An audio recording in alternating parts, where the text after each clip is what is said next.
नमस्कार मैत्रिणींनो, शुभ सकाळ सगळ्यांना। तर आता आहे ना सकाळचे वाजलेले आहेत 10।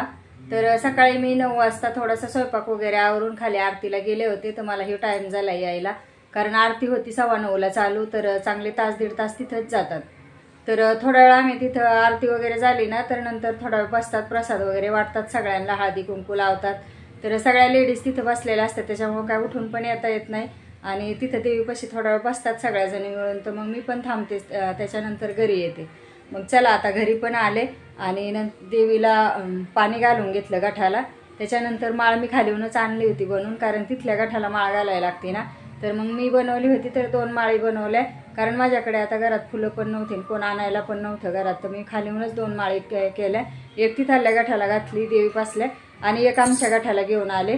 तर ती सुद्धा मी आता माळ घालून घेतली, पाणी घातलं, परत हळदी कुंकू वगैरे वाहून झालं आणि दिवा तर चालूच असतो, अगरबत्ती धूप लावून झालं। तर चला मग आता दिवसभर काय काय होते ते तुम्हाला मी दाखवते। माझ्यासोबत राहता व्हिडिओमध्ये, कारण कालचं पण थोडंसं दाखवायचं राहिलेलं आहे। रात्रीचा मी फराळ नेला होता ना उपवासाचा, तर त्याच्यानंतर तिथं खूप असं छान दिवे वगैरे लावले, सगळ्यांनी आरती केली, ते सुद्धा मी आता तुम्हाला ह्या भागामध्ये म्हणजे दाखवते रात्री काय झालं ते। तर तुम्ही व्हिडिओ आहे ना पहा, कारण व्हिडिओ सोडू नका, मध्ये सोडून जाऊ नका, पूर्ण व्हिडिओ पाहत जा। तर आता इथून पुढे आहे ना, जे रात्री काय झालं प्रसाद नेल्याच्या नंतर मी प्रसाद वाटला, सगळ्यांना काय काय केलं ते आता मी जर सांगितलं तर तुम्ही व्हिडिओ पाहायचा नाही। तर पहा आता मग पुढं काय काय मी दाखवते तुम्हाला।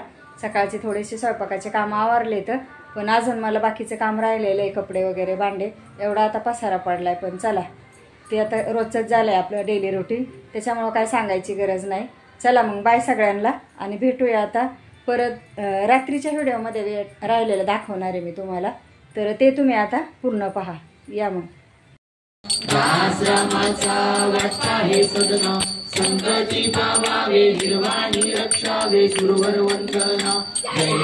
जय देव जय मंगलमूर्ती, हो श्री मंगलमूर्ती, दर्शन मात्रे मन कामना पूर्ती। जय देव दुर्गे दुर्गण भारी संसारी, अनाथ नाथे अंबे करुणा विस्तारी, वारी वारी जन्म मरणाते वारी, खाली पडलो आता संकट निवारी। जय देवी महिषासुरमर्दिनी, हो दैत्यासुर।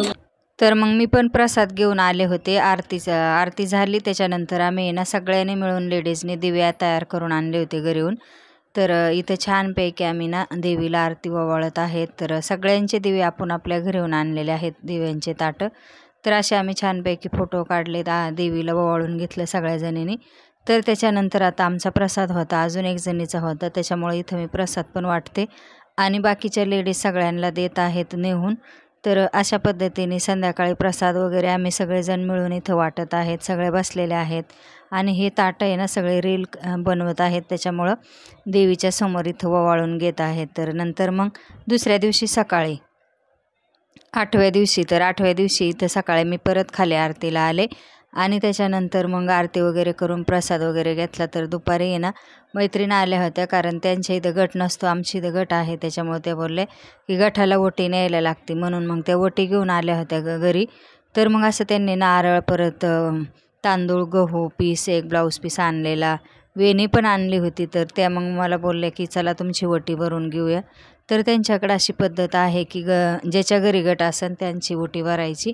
तर मग त्या आल्या होत्या दुपारी, तर मग इथं छानपैकी माझी ओटी पण त्यांनी भरली आणि नारळ वगैरे गठाला दिला, सगळ्या गठाचं वगैरे दर्शन घेतलं। तर मग चहा पाणी हे केलं त्यांना थोडंसं, नंतर मग त्या गेल्या। तर आता इथं छानपैकी असं ओटी भरायचं काम चालू आहे, गहू तांदूळ आणलेले आहेत। तर असं चांगलं असतं सुवासिनीची ओटी भरलेली। नवरात्रामध्ये आम्ही देवीची पण ओटी भरतो, कारण देवीची ओटी भरलेली सुद्धा चांगली होती। आम्ही दोघी सारख्याच असल्यामुळं मग हाताचं दर्शन घेतलं आणि त्याच्यानंतर मग त्यांनी गठाचं सुद्धा दर्शन घेतलं। तर इथे छानपैकी आमचा गटसुद्धा उगलेला आहे। तर आता सकाळी माळ वगैरे घालायला लागते, पाणी बिणी घालायला लागतं, त्याच्यानंतर मग बाकीचे कामं करायला लागतात। तर त्यांची मुलगी पण आली होती त्यांच्यासोबत, तर ती पण गठाचं वगैरे दर्शन घेतलं, माझं पण घेतलं।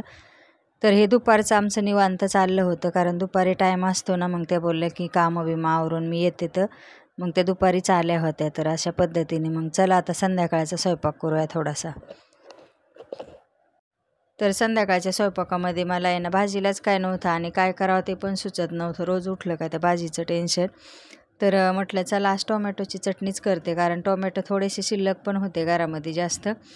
तर कढईमध्ये मी तेल टाकून घेतलं, कांदा टोमॅटो हे सगळं आधी कापून घेतलं होतं. टोमॅटो काय केलं मी कापलं आणि धुवून घेतलं, कारण कापून धुवून घेतलं ना तर चटणी काय आंबट होत नाही. मग तेल तापलं, त्याच्यात जिरे मोहरी टाकली आणि कांदा टाकून घेतला. तेल तापल्याच्या नंतर कांदा टाकून घेतला, म्हणजे कांदा पण चांगला परतत होता. तोपर्यंत मी इकडं बटाट्याची भाजी करून ठेवलेली होती, त्याचे पण मला पराठे बनवायचे होते 2-3. म्हणलं चला ते सुद्धा तुमच्यासोबत शेअर करूया. आता इथं टोमॅटोची चटणी आधी बनवून घेते आणि नंतर मग पराठे बनवते. थोड्याशा चपात्या पण करायच्या होत्या, पण थोडीशी भाजी होती राहिलेली सकाळची. म्हणलं मग चला तशी खाण्यापेक्षा पोरांना मी 2-4 पराठे बनवून दिले. तर टोमॅटोच्या चटणीला फक्त जिरे मोहरी कांदा आणि थोडासा गरम मसाला टाकला, नाही तर लाल तिखट टाकलं तरी पण चांगली लागते. तर माझा उपवास होता, पण ही मला पोरांसाठी त्यांच्यासाठीच करायचं होतं घरच्यांसाठी. तर मी इथं म्हणलं चला आज टोमॅटोची चटणी बनवा, कारण रोज त्या भाजीला काय करावं संध्याकाळचं सकाळचं आणि आवडीनिवडी परत वेगळ्याच. तर अशा पद्धतीने मी कढईमध्ये हळद पण टाकून घेतली कांदा परतल्याच्या नंतर, आणि नंतर मग मसाला पण टाकला. तर आधी काय केलं मग मी टोमॅटो टाकून घेतलं आणि नंतर मसाला टाकून घेणार आहे. तर मस्त इथं टोमॅटो मी बारीक कापलेले आणि धुवून घेतलेले. जर भाजीला काय नसेल तुमच्याकडे 4 टोमॅटो जरी असले ना तर एका टिपिंगपुरती भाजी तयार होती. तर अशी करायची, खूप छान होती. चपातीसोबत एकदम छान लागते खायला. तर कधी कधी नसतं घरामध्ये भाजीला पण काय काय म्हणजे असतंय नसते, अशा वेळेस तुम्ही असं करून पहा, खूप छान होती टोमॅटोची चटणी. लाल तिखट टाका किंवा थोडासा आपला रोजचा घरगुती जेवणातला मसाला टाकला तरी पण चालतो. चांगली होती ती भाजी पण टोमॅटोची चटणी. नाही तर ह्याच्यामध्ये थोडीशी मुगाची डाळ जरी चांगली भिजून घातली ना तरी पण चांगली लागते. तर मग मी आता चवीनुसार मीठ टाकून घेतलं, थोडासा घरचा मसाला टाकून घेतला आहे. लाल तिखट नाही टाकलं, कारण थोडासा मसाला टाकला ना तर मग अजूनच चव चांगली वाढते त्याची. त्याच्यामुळे मी गरम मसालाच टाकलेला आहे रोजच्या स्वयंपाकामधला. तर आता इथं मी आहे ना थोडासा 2 चमचे शेंगदाण्याचा कूट टाकते.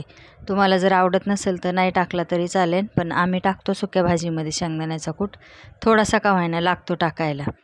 तर आता फक्त याला काय करायचं, खालीवर करत राहायचं, झाकण पण नाही ठेवायचं, ते आपोआप शिजतं टोमॅटो एकदम पटकन शिजतं. त्याच्यामुळे जास्त शिजवायचं नाही, थोडंसं जरा मीडियम शिजवायचं.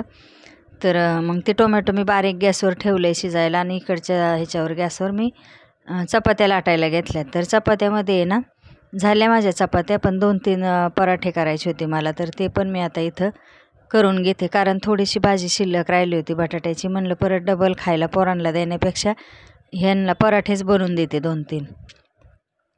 तर अशी मग आयडिया केली, म्हणजे भाजी पण संपती आणि थोडीशी एक वेगळी रेसिपी पण तयार होती. तर अशा पद्धतीने मी इथं बटाट्याची भाजी बनवून घेते. थोडंसं त्याला तूप पण लावले. काहींना तूप आवडतं, काहींना तेलामधलं लागतं, त्याच्यामुळं मग एकच ह्याला तूप लावलं आणि बाकीचे तेल लावून केले. तर मग इथं छानपैकी असे पराठे पण झाले, टोमॅटोची चटणी झाली, चपात्या पण झाल्या. कारण आता मला जरी उपवास असला तर त्यांना जेवायला लागतं ना, मग त्यांच्यासाठी सगळं करायलाच लागतं. तर इथं छानपैकी खरपूस पराठा भाजलेला आहे. आता मी असे सगळे 2-3 पराठे आहेत ना तेवढे पण करून घेते. तर तुम्हाला मी दुसऱ्या दिवशीचा व्हिडिओ म्हणजे दाखवला आहे, तर कसा वाटला तर ते सुद्धा मग कमेंटमध्ये सांगा. आणि चॅनलला तर सबस्क्राईब करून घ्या, लाईकसुद्धा करत जा. एक लाईक करायला काय हरकत आहे तेव्हा. तर सबस्क्राईब करून घ्या, म्हणजे तुम्हाला आहे ना व्हिडिओ पाहायला मिळतील. तर अशा पद्धतीने इथं टोमॅटोची चटणीसुद्धा छान झाली, पराठे पण झालेले आहेत, चपात्या पण झाल्या आता. तर आता इथं संध्याकाळचा स्वयंपाक माझा झालेला आहे. तर आम्ही दुसऱ्या दिवशी सकाळी आहे ना आरतीला गेलेलो होतो खाली, 8व्या दिवशी सकाळी. तर इथं छानपैकी असा आरती झाली. परत प्रसाद आणला होता एक जणीने, तर साबुदाणा खिचडीच आणली होती. कोण काय काय बनवून आणतं प्रसादाला, तर तो असा इथं वाटायची तयारी त्यांची चालू होती. मस्तपैकी सगळ्यांना प्लेटमध्ये देत होते. अजून काहीतरी त्याच्या जोडीला होतं, काहीतरी उसळ होती वाटतं कडधान्याची. तर इथं छानपैकी देवीला अशी हिरवीगार साडी नेसवलेली, निळा कलर होता त्या दिवशी, तर छान असा निळा कलर आहे. तर छान साडी नेसवली, देवीचं रूप पण छान असं फुललेलं आहे. तर छान वाटतं. म्हणजे मी पण मग हळदी कुंकू वगैरे वाहून घेतलं आणि प्रसाद वगैरे घेतला. त्याच्यानंतर थोडा वेळ बसलो मस्त असं झालेलं आहे हो सकाळचं कार्यक्रम परत. म्हणजे असं रोज काय ना काय चालूच असतं सकाळ संध्याकाळ. तर मग संध्याकाळी हळदी कुंकू होतं त्याच दिवशी 8व्या दिवशी. तर 8व्या दिवशी हळदी कुंकू ठेवलेलं, सगळ्यांना हळदी कुंकू वगैरे लावून घेतलं. मीच लावलं कुंकू बिंकू, तर ते पण तुम्हाला दिसेलच पुढे. तर असं हळदीला हळदी कुंकू आणि वाण पण आणले होते सगळ्यांना. तर इथं आता हळदी कुंकू वगैरे लावून घेतात आणि वाण वाटत आहेत सगळ्यांना. तर प्लेट आणलेल्या आहेत वाणाला. तर चला मग व्हिडिओ कसा वाटला तर पण सांगा. आणि हो, पूर्ण व्हिडिओ पाहत जा, अर्धा व्हिडिओ सोडत जाऊ नको. नाही जर आवडला तर थोडासा पुढे लावून देत जा. तर पूर्ण व्हिडिओ करत जा. तर अशा पद्धतीने संध्याकाळी हळदी कुंकू पण चालू होता 8व्या दिवशी संध्याकाळी. तर छान असं हळदी कुंकाचा कार्यक्रम चाललेला आहे. सगळ्यांनी मिळून फोटो वगैरे काढले. इथं मला पण हळदी कुंकू लावतात, वाण पण देतात. तर असं सगळं काम चालू आहे सगळ्यांचं वेगवेगळं. तर छान वाटतं मग असं. वाण पण आलेलं आहे मला, दिले आहे त्यांनी. तर अशा प्लेटा दिल्यात सगळ्यांना वाणाला. तर दरवर्षीच ते देवीच्या वेळेसच हळदी कुंकू करतात. चला मग बाय सगळ्यांना, भेटूया पुढच्या ब्लॉगमध्ये.